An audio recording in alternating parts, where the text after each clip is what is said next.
What's up, interwebs? It's your realtor, Jeremy. It's Tuesday. It's time for the Tuesday market update. This week we're doing a big market update. A couple reasons why we're doing a big format this week is because I haven't hit a lot of cities just with all the weirdness that's been going on. So I want to kind of give everybody across the valley an update of what's going on in their particular cities. Also had some people reach out with some questions on specific areas.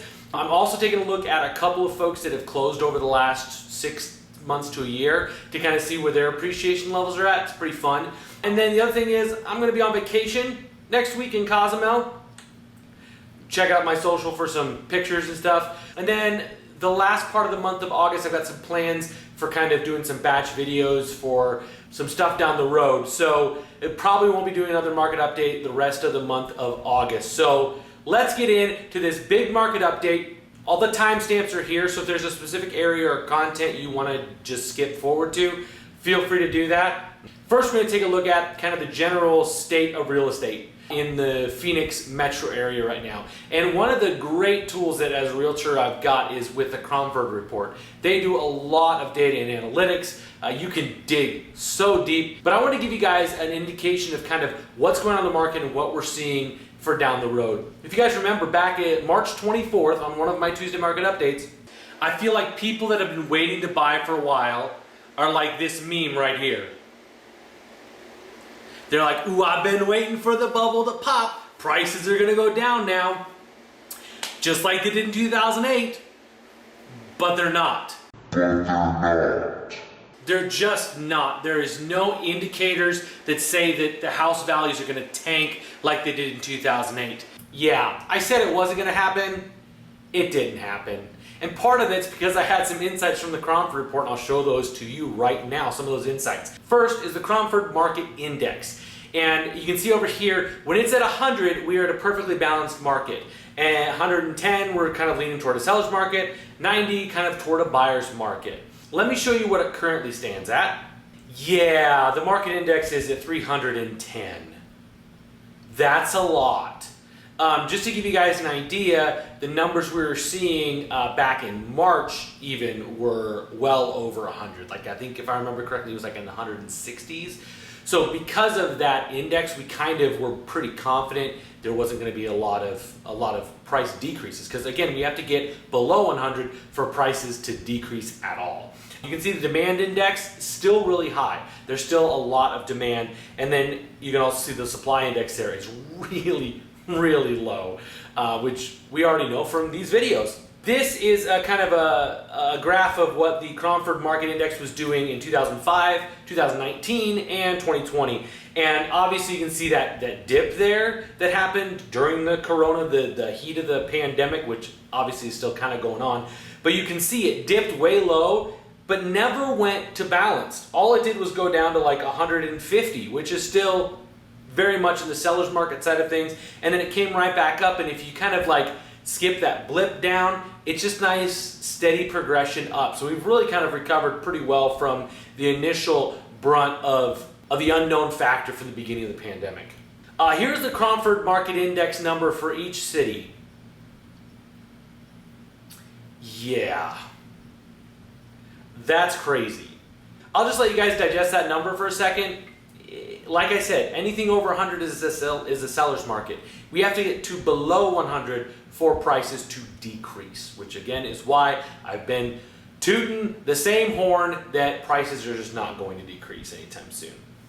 Just to give you guys an idea of historically how the Cromford Market Index has performed and then resulting appreciation, here's a graph. The black line is the Cromford Market Index. You can see it predicted almost every single large move of appreciation in the market. It predicted the big mass appreciation of 2005, 2006, and then the eventual tank off after that. It predicted the dip. It predicted the little peak we had back in 2012, and then it's very much doing the same thing now. So based off of this data, we're pretty confident it's just going to keep going in a positive direction for the market overall.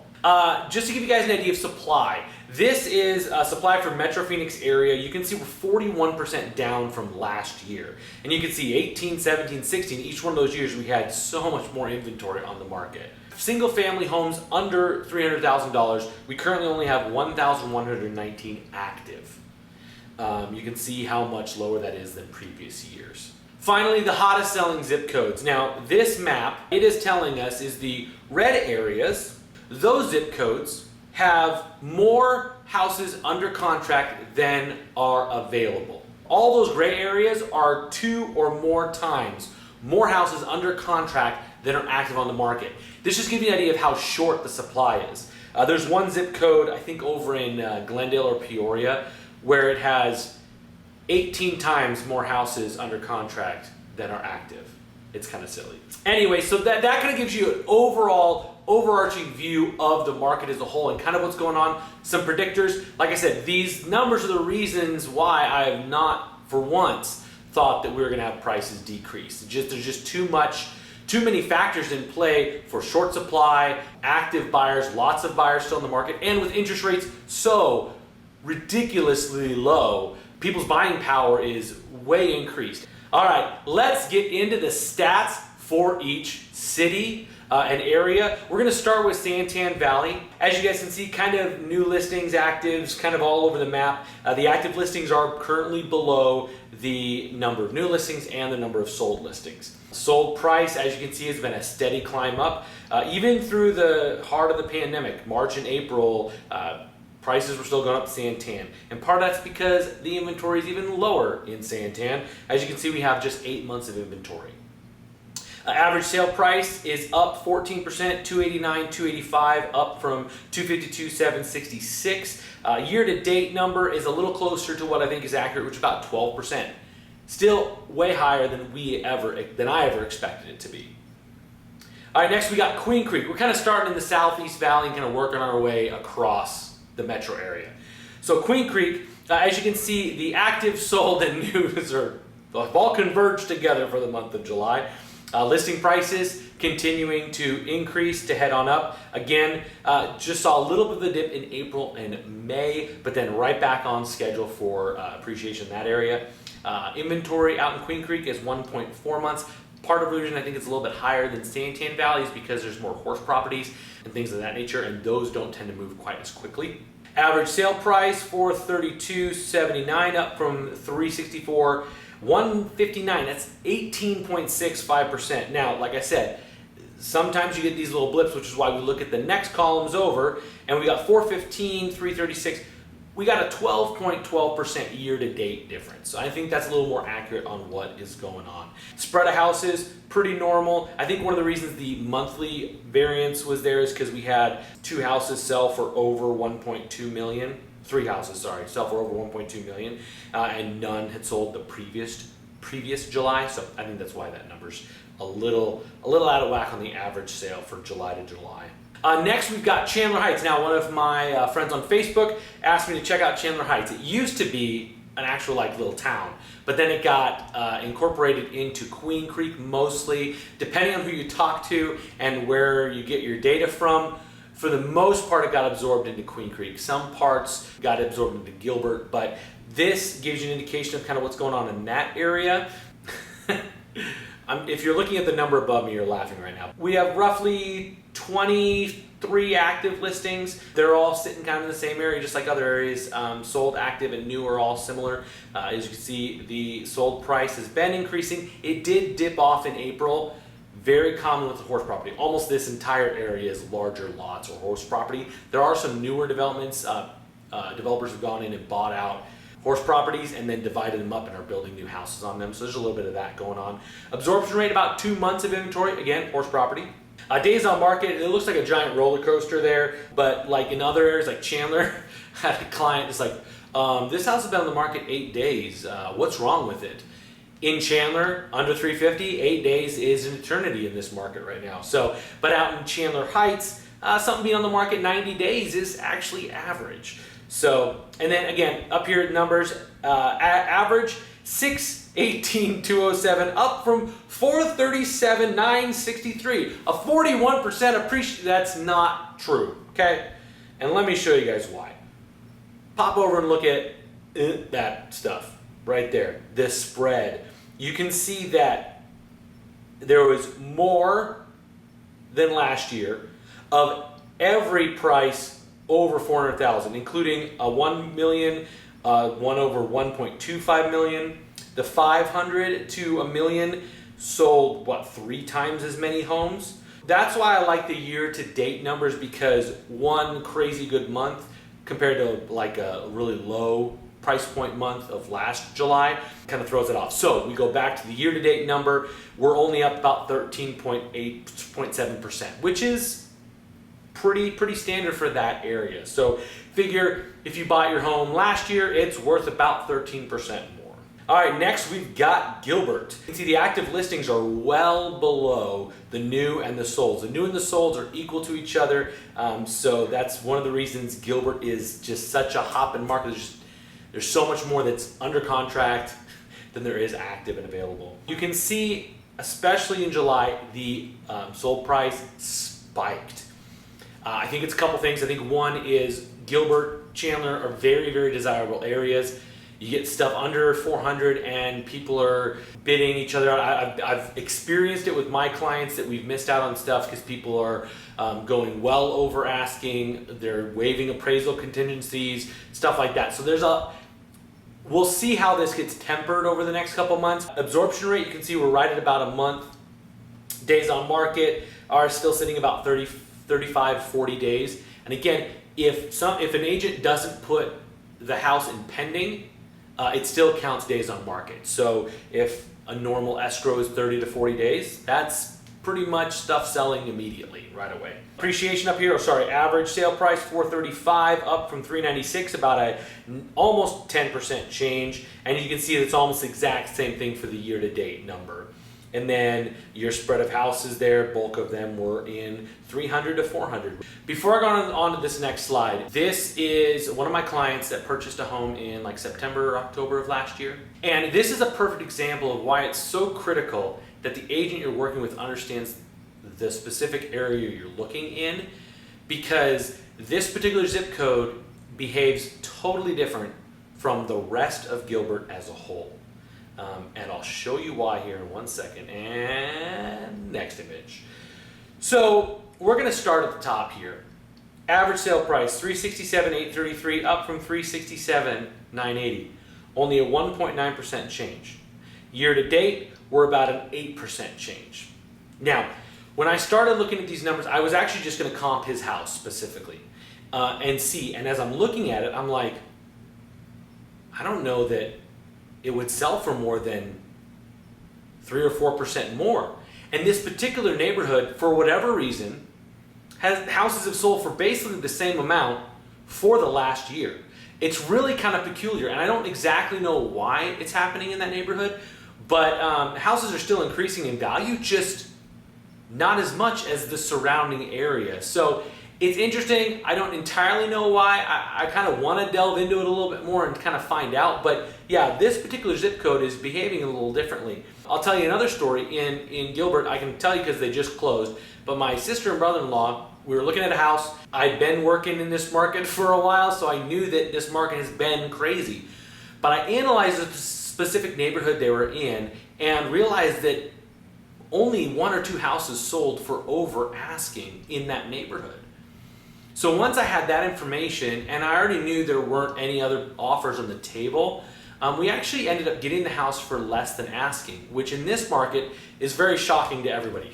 Their lender was kind of surprised, the title agent was surprised, everybody was surprised except for me. Because I had analyzed that neighborhood, I knew what stuff had sold for, I knew what kind of competition, I knew that unless the house was like super done up, like fresh remodel, like Chip and Joanna Gaines, it was not going to garner over asking, almost no matter where it was priced. So I knew we were able to go in and get the house for a little bit less than it was listed and still secure the property for him. So this is why it's so important that the agent you're working with understands specific neighborhoods, can analyze the data and know what's going on, because it could save you $5,000, $10,000. So it's definitely important. I share these market reports partially to inform you guys, but also to show you I know this stuff. And I'd love to be able to take this knowledge to help you win, succeed when it comes to selling or buying in this market. So, John, I know you're watching this video. I wish I could tell your house was worth thousands more, it's probably worth about $8,000 to $10,000 more than when you bought it, which is still great, but not as high as maybe you would expect looking at the rest of Gilbert. So anyway, let's move on to Chandler, my hometown. And as you can see, just like Gilbert, new and sold are equal. Active listings are below. It's crazy. Big old spike, just like we saw in Gilbert, on the sold prices. Again, I've been seeing the same thing. Absorption rate, we got a little bit more inventory in Chandler than we do in Gilbert. And the days on market are sitting right around that 40 point. Appreciation, we're at 417, 828, up from 357, about 17% change. Year to date, about 10. Spread of houses, 300 to 400 is the bulk, almost double of any other pricing segment. So next section we're going to look at is Paseo Trail. It's a particular neighborhood that my wife and I wanted to move into a few years ago, missed out on opportunity, and it's still just stuck in our craw as a place we'd love to live. So I figured I'd take a look at this one. I'm just going to pop up here on the average sale price. It says it's up 22%, but if we go to year to date, it's about 10%. So it's kind of pacing pretty well with Chandler. I remember I followed this neighborhood for a while. I remember watching it and thinking, boy, this isn't appreciating as well as the rest of Chandler. And as the rest of Chandler's kind of come up in value, all of a sudden, Paseo Trail area started to kind of pick up the pace on it, which doesn't bode well for me buying something in there because it just keeps getting more expensive, but we'll see what happens. All right, getting into Tempe. Listings, new, sold, actives, all about the same. Here's the funny one. In Tempe, we had that weird spike in March at the beginning of the pandemic. So if I remember correctly, there was a really expensive house that sold. It kind of threw that off. But that's why we always look at a couple of months at a time, because sometimes it's just a blip. But still increasing in value, about 1.2 months of inventory and about 40 days on market. July 20 to July 19, we saw about a 12.5% change, but year to date, we're looking at about 11 for Tempe, and still more houses this year than sold last year. And that's, I don't know if you guys have been keeping an eye on those numbers. I'm probably pointing in the wrong direction this whole show. You'll probably notice that almost all of the numbers here show that we've sold more houses this year than last year, even in the midst of this pandemic. Mesa, same story as the rest of East Valley. Sold news is the same, actives below. Appreciation levels about 10%, 10.5%, both year to date as well as comparing July 20 to 19. Days on market are a few more. They're still a little bit over 40 days. And the absorption rate is a little under 1.1 months. So a month and a day or two. And then again, as you can see, more houses sold, nearly 950 houses. The bulk of them in that 250 to 400 range. So next we're looking at Fountain Hills. You can see there's a lot more inventory in Fountain Hills. That's why the active is so high. We got actually almost 2.7 months of inventory out there, and days on market is 120 days. So yeah, the rest of the valley's moving, flying off the shelf. Fountain Hills, you've been on the market 120 days, you're average. So definitely it's good to temper expectations. That's why I share these numbers. I want to help you understand the market. This one's hilarious. Look up above me. 733, 174 average, up from 488. 50% appreciation? I don't think so. And you'll see with those numbers right there exactly why it's so crazy. Look at year to date, we're about 20% appreciation. So really good appreciation with lowish inventory. But again, we had so many. Like what, last year only 4 sold for over $1 million, and this year 10, 13, 14 sold for, and one of them was over 3 million. So that's going to really kind of throw all of our averages off quite a bit. All right, Scottsdale. We're looking at appreciation of about 16.5%, July 19 to July 20. However, year to date, we're looking at about 8.25. And the spread of houses is so much harder to track it on this one because it's Scottsdale and there's a lot there. And then days on market are about 80. A lot more inventory, but again, we're a lot higher price point. We're looking at average prices of over $670,000. And I've got a cool story for one of my clients that bought in Scottsdale, but I'm going to save it for the end because it's pretty exciting. Paradise Valley, our favorite luxury city, 1.9 million up from 1.844, about a 5% change. Year to date, only 1.3% change. And this is expected a little bit with the issues of volatility of the stock market. A lot of the luxury buyers pulled out a little bit. Now, it doesn't mean that it's not still moving, because there's still a lot of activity in the luxury market. It's shifted and changed a little bit. It's not quite as crazy ambitious as the rest of the state. Cave Creek heading north a little bit. I know we don't look at Cave Creek or Carefree very often, but we're going to today. You can see the graphs all over there on the side. Sorry, I'm sure I'm pointing the wrong way this whole time, so just look at the graphs. Average sale price, $581 up from $539, about a 7.75% change, which this is funny because that's lower when year to date is actually higher. Like I said, year to date takes away some of that volatility, so we're looking at about 13.8% appreciation right now. So pretty good Cave Creek. All right, Carefree. Let's just look at the average sale price, $862 up from $723, about a 19.8% change. But if you look at year to date, it's a 0.72. So I think we're talking only 23 houses sold, 26 houses sold. So when we're talking that low in numbers, which is why you got to be careful not to delve too deep, like too narrow focused on some of these numbers, because you can get some really, really weird numbers. So Phoenix. Now Phoenix, it's a big area. So we're gonna go big, and then we're gonna narrow down a couple focus areas. But overall appreciation, 15.7% if we compare July 19, July 2020. Do year to date, we're at about 11.5%. You can see the active, sold, and new listings are equal right now. 1.3 months of inventory. Average days on market 50, so a few more days. So stuff will sit on the market about 10 days before it goes under contract. So, and then you see 2,300 houses sold in July. 200 more than last July. We're gonna look at Ahwatukee, because they're totally disconnected from Phoenix, but they are a part of Phoenix. South Mountain Park kind of separates them. But just give you an idea what's going on there. 425 up from 373, about a 14% change, and then year to date, we're looking at about a 7.5% appreciation. You take out the blip from January and March and April, Ahwatukee was super strong. Very interesting. Days on market, we're looking at about 55.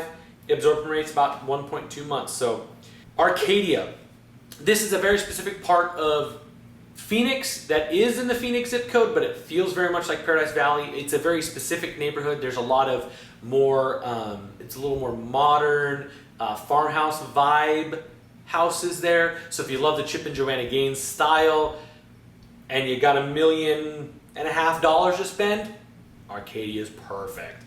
They have been expanding Arcadia. They're calling it Arcadia Light, which are less pricey houses, but still in kind of a nice area. So they've appreciated. If we look at 1.685 million up from 1.413 million, about a 19% change. Year to date, we're at almost 17% change. Days on market there are right around 100. So actually pretty low days on market for having an average sale price of 1.6 million. Next is another one of my clients. Emily purchased a house in August of last year in Phoenix, kind of a little bit outside of the Arcadia Light area, but still in a nice area. I believe, you can look at the numbers while I'm telling the story, but if I remember correctly, we sold her house, or we helped her buy for about $282, something like that. And she was planning on remodeling it. It was a house that needed a little bit of work. It was still totally livable, but she wanted to make some pretty big changes to it. There's 2 houses in the neighborhood. One's sold for $375. Another one's on the market for $374. Similar square footage to what she had to begin with. She talked of expanding it. So just depending on how much money she put into it, I think you could do just a straight remodel, not like do any structural changes. Probably spend about $45,000, maybe $50,000 on that project, and could turn around and sell for approximately $375,000. So net change about $60,000. So good for you, Emily. Next, we're looking at Anthem. Anthem's just straight north of Phoenix. It's kind of on its own, but still a part of the Phoenix metro area. They've seen appreciation 405, 350 up about 15.75%. Year to date, looking at about 13% change. We've got all the graphs over there you can check out. Only about 48 houses. So this is one of the few areas where we saw fewer houses sold in 2020 than we saw sold in 2019. Glendale, I just want to point out here their list price, their sold price there, That thing's a roller coaster in Glendale. It did have a big spike in July, which is not surprising. It'll be interesting to see if that spike drops back down after the next month goes by. But 312, 472 up from 275, 577, about a 14% change. Year to date, only 9.5, so I think that one's a little more accurate. You can see, did sell more houses than last July, but only about 20. Peoria, also there on the west side, we're looking at 372, 497 up from 343.65, about an 8.5% change. Year to date, 7.1. So about 7% change year to date. I think that's going to be the accurate number. Slightly more houses sold than last year in Peoria. And then days on market about 50, so houses sit about 20 days on the market before they go under contract, give or take a bit. But we do have that convergence of the new listings, sold listings, and actives. They're all kind of right in that same boat, and so we're looking at 1.3 months of inventory. I don't spend a lot of time in the West Valley because honestly, like if somebody needs to buy a house in Buckeye, unless they're a personal referral or something like that, I'm probably going to refer them off to somebody on the team that is on the west side because, as you guys know, I mean, I know the East Valley like the back of my hand. I know exactly what's going on. I've got my finger on the pulse, and I don't have that as much with the west side. I can do the research, I can find out for sure, but is that going to be offering you the best quality experience? No. So I'm probably going to hand you off to somebody else that's on my team unless it's a personal referral or something like that. Also, that drive is a really long ways. Let's take a look at Surprise. Got about 435 houses, quite a few more sold than last year. We're looking at July 19 to 20, about a 10% change in the average sale price, about a 8.5% change year to date. There's that convergence again, same number of new listings, sold listings, and active listings, which puts us at right over a little bit over a month of inventory. Days on market there, about 44 days on market. In Surprise, if something's sitting on the market for 14 days, that's pretty normal. Avondale, we're looking at appreciation levels July to July, 8.6. So we're 272 up from 251. Year to date, we're looking at 7.4% appreciation. And then, as you can see, the bulk of the house is nothing in Avondale sold for over 400,000. That's the top end of the market in that particular area. That graph for the number of listings is hilarious. Just all over the place, from like high to low to all crazy. You can definitely see Avondale got hit pretty hard with the pandemic in that all of a sudden they had a lot more active listings. Absorption rate spiked.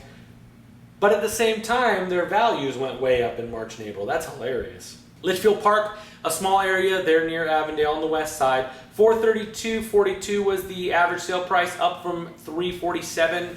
About a 24% change. Year to date, about 15. So pretty good on you, Avondale. Avondale does have prices all the way up to 1 million or just shy of 1 million. So, and then that convergence again of the active, new, and sold listings. Their days on market are up a little higher than some of the other areas at 57 days on market. So just give you an idea of knowing what to expect. Tolleson, small area there near Goodyear, Phoenix, kind of its just a little pocket. About 64 houses sold, all of them between $200,000 and $400,000. So average was 275, up from 241, about 14% change. And year to date number is 11.1, and a pretty steady climb up in value in that area. You can see it really on the sold listings graph with the spread of prices.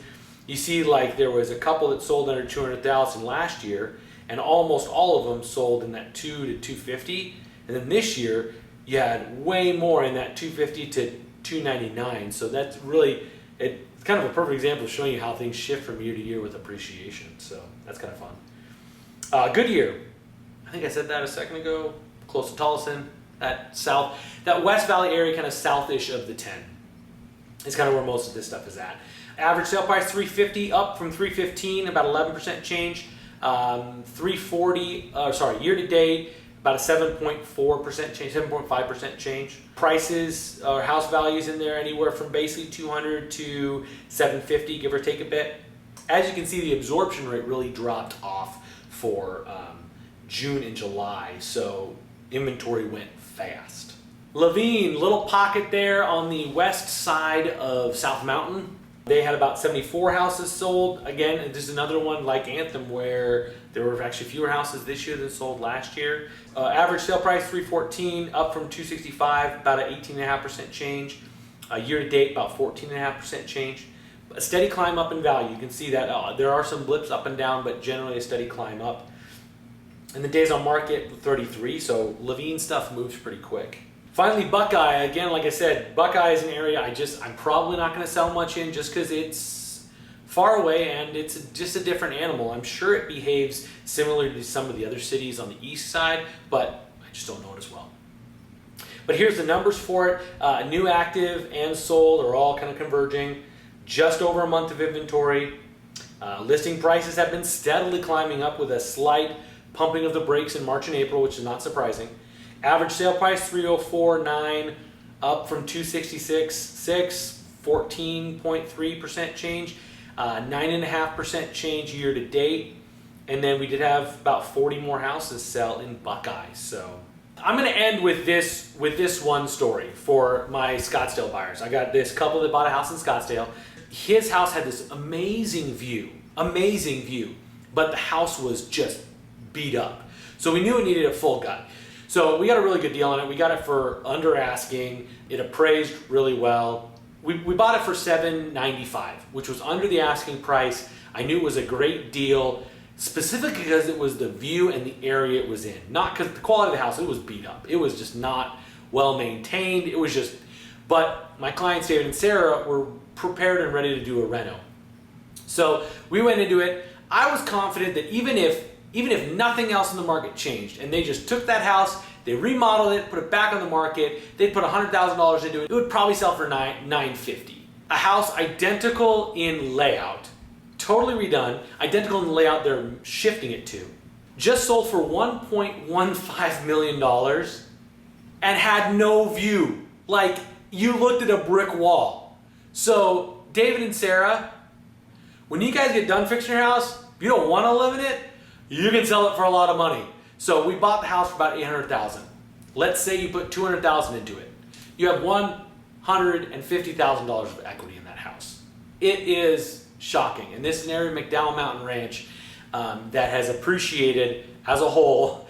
It's outpaced every other area of Scottsdale. So again, that's why it's important to know what's going on in the specific area, because this one neighborhood has outpaced everything else in Scottsdale for appreciation. Anyway, I appreciate you guys if you stuck around for this whole thing, or if you just skipped to the end to see my send-off. I hope this was informative. I hope you guys have a great rest of your month of August. I know kids are starting school. It's weird. We still don't know exactly what's going on with our kids' schooling, aside from starting tomorrow online some way. Don't know if football's going to happen. We just don't know what's going to happen. What I do know is that no matter what's going on, if you focus on the people you love and caring for people and being kind, that's what's going to get us through this. That's what's going to get you through this and stay sane. So kindness is important. Keep that forefront. I'm going to be in Cozumel next week. Check out my Instagram, my Facebook for some photos and stuff like that. I will do some snorkeling videos on the YouTube channel after I get back probably. And then, like I said, the rest of the month of August, I'm going to be spending a lot of my time filming some videos for the channel. I got a lot of stuff on the docket for the rest of September or August, so I will see you guys in September for a Tuesday market update, and we'll take a look and see what happened in August. I appreciate you guys. Thanks for checking in. You guys have a great August, and we'll see you next time on the Tuesday market update. Bye. I've never done a market update that long.